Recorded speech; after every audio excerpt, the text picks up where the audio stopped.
पहला सवाल, वो कौन सा खाना है जो जन्नत में सबसे पहले मिलेगा?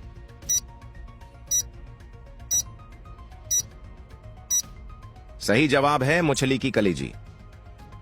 अगला सवाल, रोजे को अरबी में क्या कहते हैं?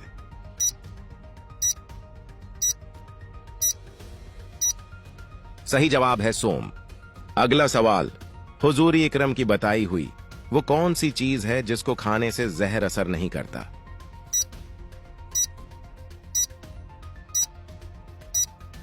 सही जवाब है खजूर। अगला सवाल, सबसे पहले खाना काबा का तवाफ किसने किया था?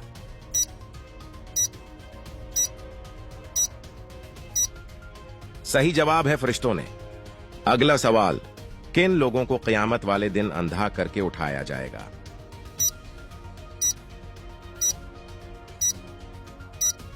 सही जवाब कुरान पाक न पढ़ने वालों को।